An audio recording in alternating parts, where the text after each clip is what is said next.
Hi everybody, my name is Steve Brilla. I am the owner of BPM Skis in Chippewa Falls, Wisconsin. Today we're going to be doing part 2 of our ski tuning series.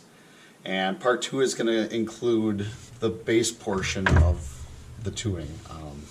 So we're going to be looking at the bottom part of the ski here. We're going to be looking at, what structure we have on the bottom of the ski. We're going to be looking at the various kinds of damage, when to identify if you actually need a base grind or not. And then we're actually going to take this pair of skis here and we're going to scratch them up really good and repair them. And once they're repaired, we'll actually throw a fresh coat of wax on it. I'll show you a good waxing procedure, and we'll make them fast again.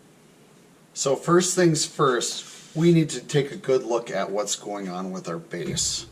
So things that we're really looking for right now is, what's the overall general feel of the bottom of your base? Is it really smooth?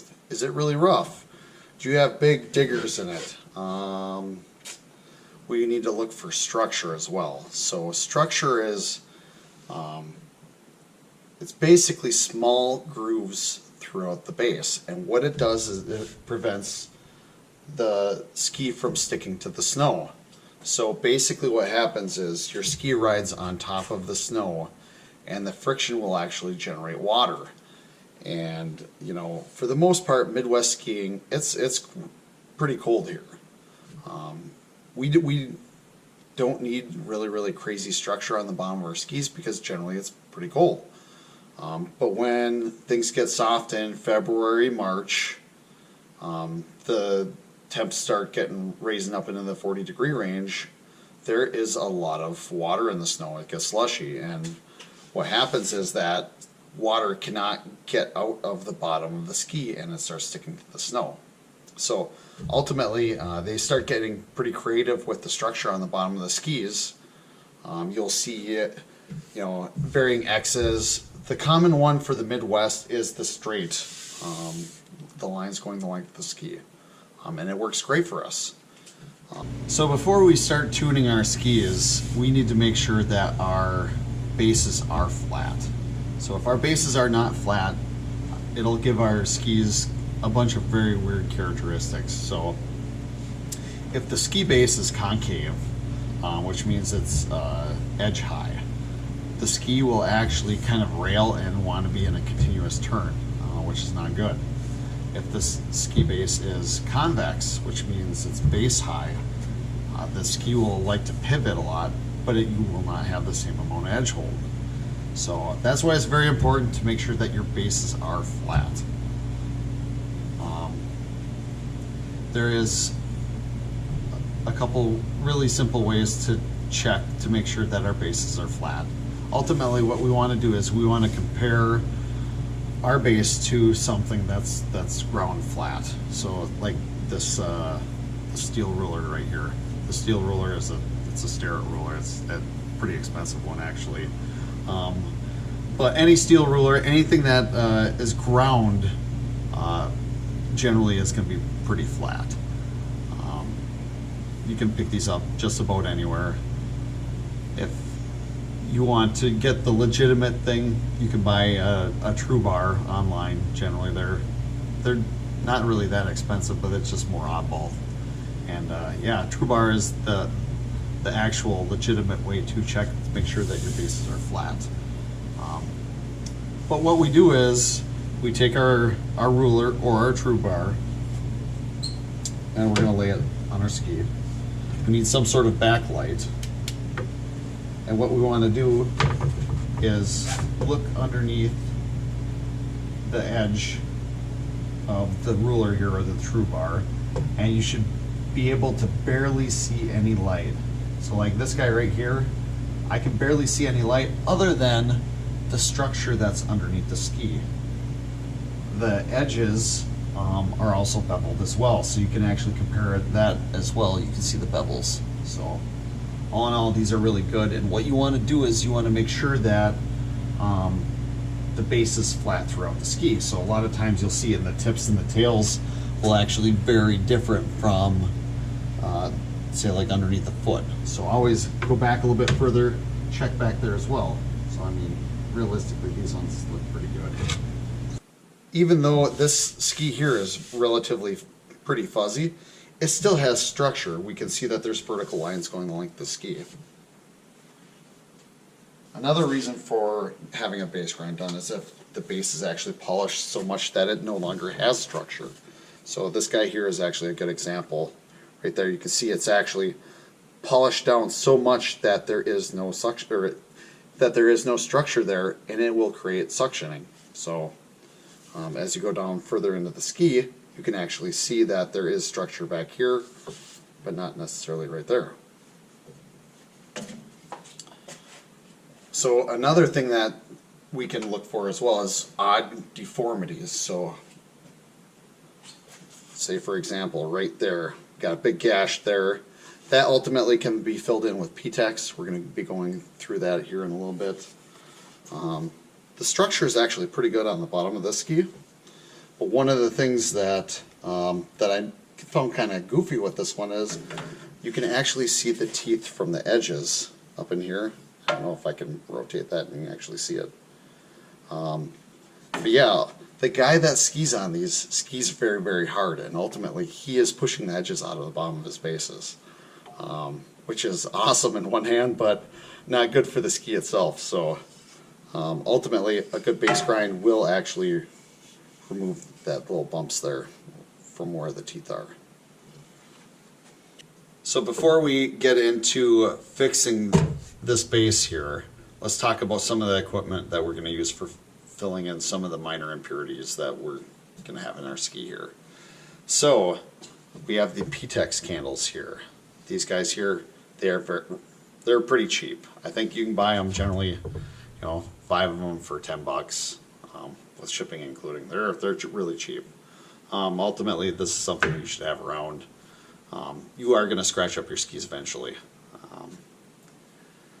The second thing that you're going to end up using is a metal scraper. So this one came with a cheap tuning kit. Ultimately, they're all over the place. Very, very simple tool. If you don't have one of these, you could also use a razor blade. So the razor blade is actually my choice of tool for this job here. Basically what's going to happen is we're going to light those candles on fire, and the wax is going to drip into the cracks, and the excess we're going to use the razor blade to scrape away. So ultimately the razor blade works really, really well. Very, very dangerous. Make sure you're careful. Do not cut yourself. Before I do this, a little disclaimer. This ski here was actually a prototype ski. Ultimately, this ski's future home is probably going to be a shot ski. So just a little pointer, you know, I'm not actually damaging a new ski here right now. Do not do this at home, but ultimately what I'm going to do is I'm going to take my screwdriver here and I'm going to put a big digger in this. So I'll give you an example right here. That is a really big, deep scratch right there. You would not want to ski on that. There's huge burrs sticking up. So you can see that screwdriver really did a number to the bottom of our base here. I mean, it's probably almost halfway through it, I would say. So now we need to fill in our big giant X that we have going on here. So ultimately what we're going to be using, again, this P-Tex candle. We're going to light it up. You can use a lighter, very simple. Ultimately I have a blowtorch here handy, so that's what I'm going to use.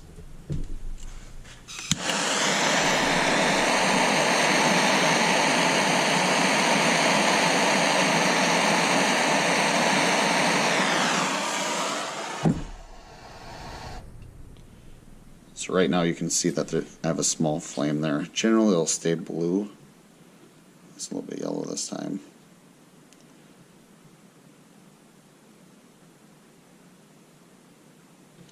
So there'll get a point here where this gets hot enough that it'll start dripping the plastic, similar to wax from a candle. So right now, there it goes. So ultimately I'm going to keep on letting it drip like that. fill in that crack.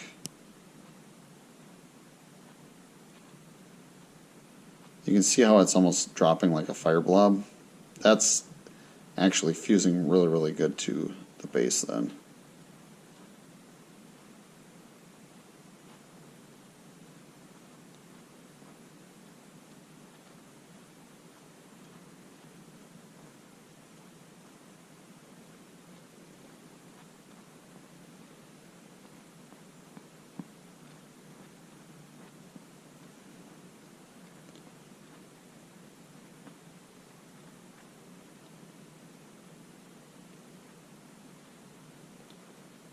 Then when you're done, blow it out.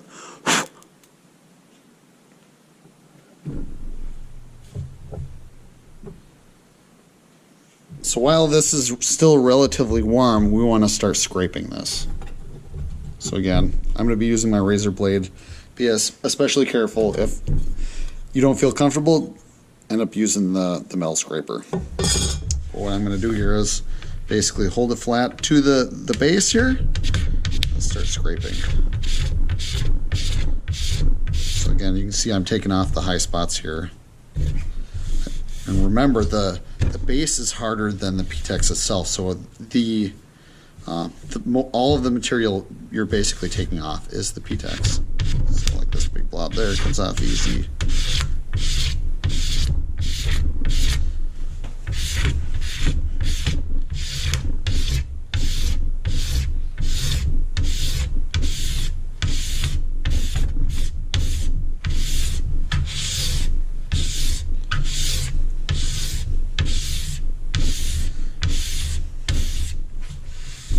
So you can still see some of the witness marks from the X from before. You can go over it again, but ultimately what you're trying to do is you're trying to get it better than it was before. So I went ahead and actually stone ground these skis. I flattened them down really good. I ended up, I ran through the stone grinder a couple times. I defuzzed them really good. They are in really, really good shape right now. If you look at the surface finish on it, it looks very polished. It doesn't have that white, hair chalky look anymore. It's cleaned up really, really good. If you drag your hand across it, there is no fuzz here at all. Nothing.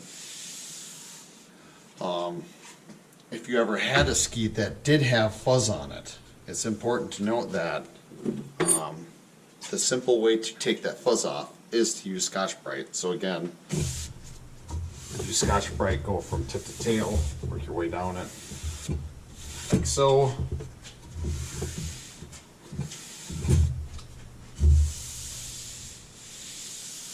And this is about as smooth as can be. So before we actually put the wax on our skis, let's talk a little bit about what we need in order to do that. So first of all, we need our wax. You can see I have two different colors here. A lot of the different waxes are based on temperatures. So like the purple guy here is a colder temperature than this white one here, which is universal. These came from SVST. They're really good waxes. Highly recommend. In order to put that wax on, we need an iron of some sort. So this guy here is made by Toco. It's got an adjustable dial on it for your temperatures. You can see it's not like a regular clothes iron. This guy here is, it's a solid base. You can see the metal is pretty thick on it. And that's important because then when you actually start waxing, it has a lot of thermal mass and it keeps melting the wax as you go. So this guy works great. So when we have the wax on our ski, it's going to be all puddled up and blobbed up on there. We need to remove the excess amount of it because that will actually make our ski slower. So what we're going to do is we're going to use a scraper of some sort. So this is just a cheap scraper. I've been using this guy forever. What we really need to do is we need to use these edges right here in order to scrape that extra wax off. So again, pretty simple. It's important to keep that edge pretty sharp on there. Otherwise you'll have a harder time removing it and you'll have to kind of scrub away at it. So they actually make these cool little sharpeners here. They're actually not very cheap for what they are, but they work well. So yeah, this is a sharpener, and basically it's a file inside of a holder. And when you run it through there, like so, and it cleans up your edge on it really good. So that guy works great. Once we have everything scraped off really good, we need to start brushing the bottom of our ski. We got to try to get more of that wax out of there. So there's two different kinds of brushes that we can use. You can either use a manual brush or a roto brush. So these manual brushes here generally come in three different styles. So you have a brass one here. The brass one's really for cleaning your bases out. You would want to do that before you wax your skis.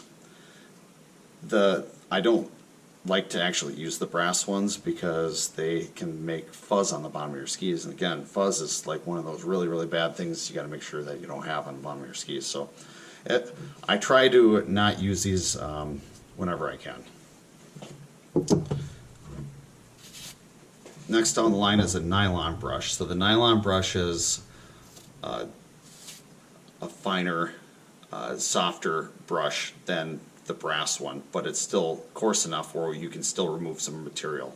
So this is really the first brush that we want to use after waxing and scraping.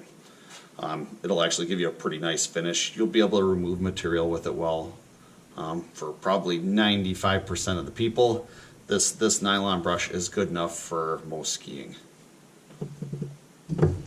If you want to go a little bit finer yet and to have a really, really fast base right out of the gate, so this would be like racers, you know, somebody that wants to step in their skis and have their skis super fast right when they step in them.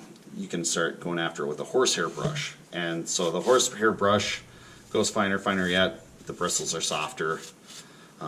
It puts a really, really nice finish on the bottom of it. So, as far as the other type of brush that I was talking about, the roto brush, again, they come in different types as well. So you have the brass, the nylon, and the horsehair as well. So and they attach to a drill, and they work great, especially if you have a lot of skis to do. This is the way to go by far. Manually working the other brushes back and forth can actually be a lot of work, especially if you had to do 10 pairs of skis. That would be an incredible amount of work to sit and brush them back and forth. So this guy really kicks it up a notch. It makes things go lots faster. Puts an amazing finish on it. They work really, really good. So I have the iron heated up right now. It's heated up to about 130 degrees Celsius, which is just enough to get our wax to liquefy. You can see it's kind of rolling down there right now. The main thing is a lot of different waxes won't have any temperatures written on them. So what you need to do is start low and go high. And ultimately, if you start seeing smoke come off of your iron, that means your temperature is too high. So, as you can see here, I put it on there. You can see it's running off, but I am not getting any smoke. And that's exactly what we want. So, what we're going to start with is, we're going to take our wax, hold it on the iron, and we are going to drip a bunch of it on here. You don't want to try to get too messy, because it just makes for more work. But we are going to drip all that wax across there until it's good and covered. So honestly, that's probably enough. And then we're going to iron it in. And again, this is just me, but I like to work from tip to tail always, even when I'm doing the wax itself. So we're going to slowly work it in. See, I'm making small motions. I'm keeping the iron moving at all times. We don't want to stop anywhere on there because that could actually damage your base. So always keep it moving. You see I'm working it in here. Keep on going.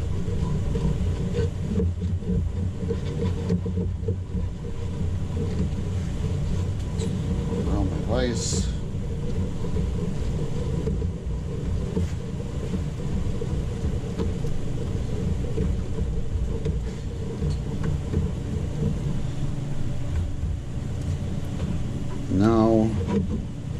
Ski is completely covered in wax.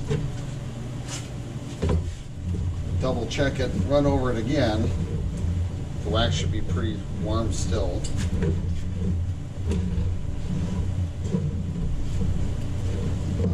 Rubbing back and forth. We're looking for any exposed areas. Big motions.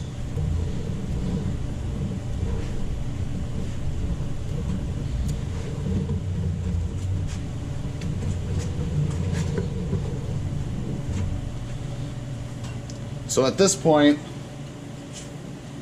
the ski is completely covered in wax, and you need to let it sit for probably a good 5 minutes or so. Try to get back to room temperature again, so it solidifies. Otherwise, if we start scraping it too soon, it can get kind of smeary. So we want to make sure it's good and hardened up. So give it 5 minutes, come back, do it again.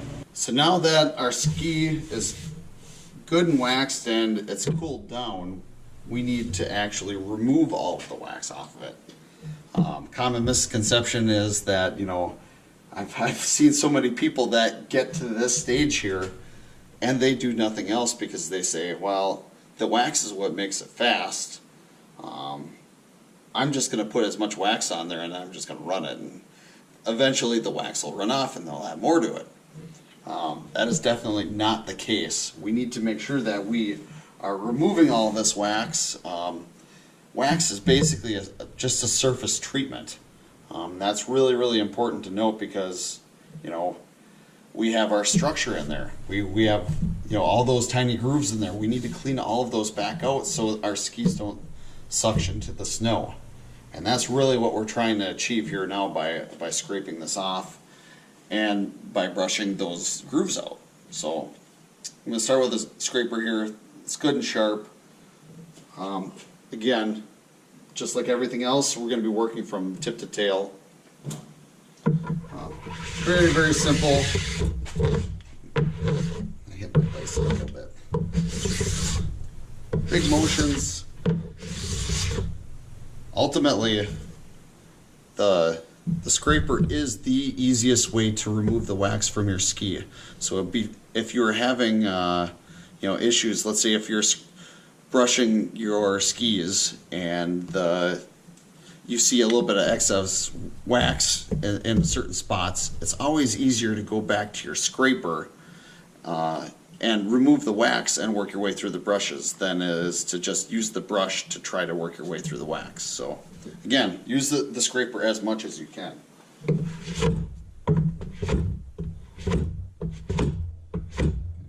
Tip there.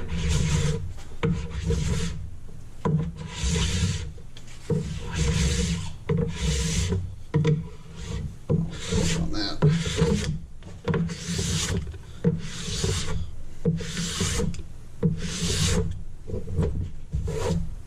Oh, I got caught on it.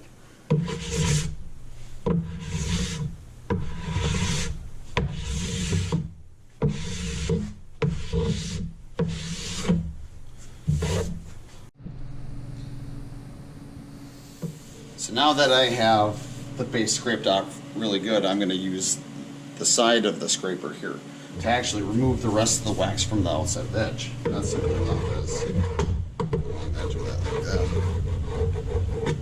Do not use this surface here because that's what we're using to scrape our base off. We don't want to put dings in that. So again, use the sides. So now we're going to actually start brushing everything down. So I have my nylon brush here. This is going to be the first step. Again, working from tip to tail. We're trying to clean out all that structure.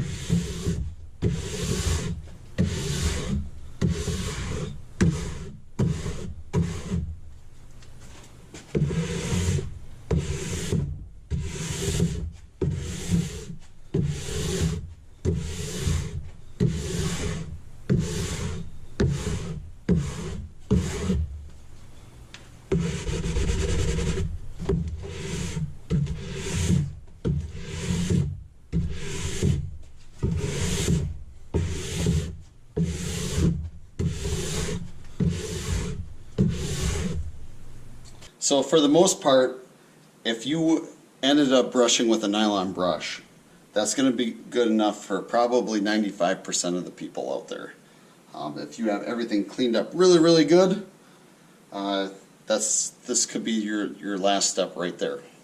If you do have a horsehair brush, that will actually, take it to the next level. So ultimately, all this little dust and whatnot here, we could clean it up with a paper towel. But if you have a horsehair brush, obviously use that.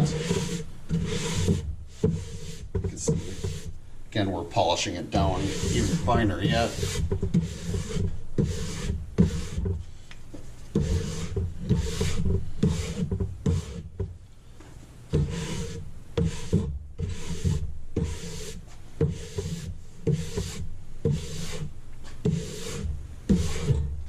And that looks perfect. And that's going to be incredibly fast.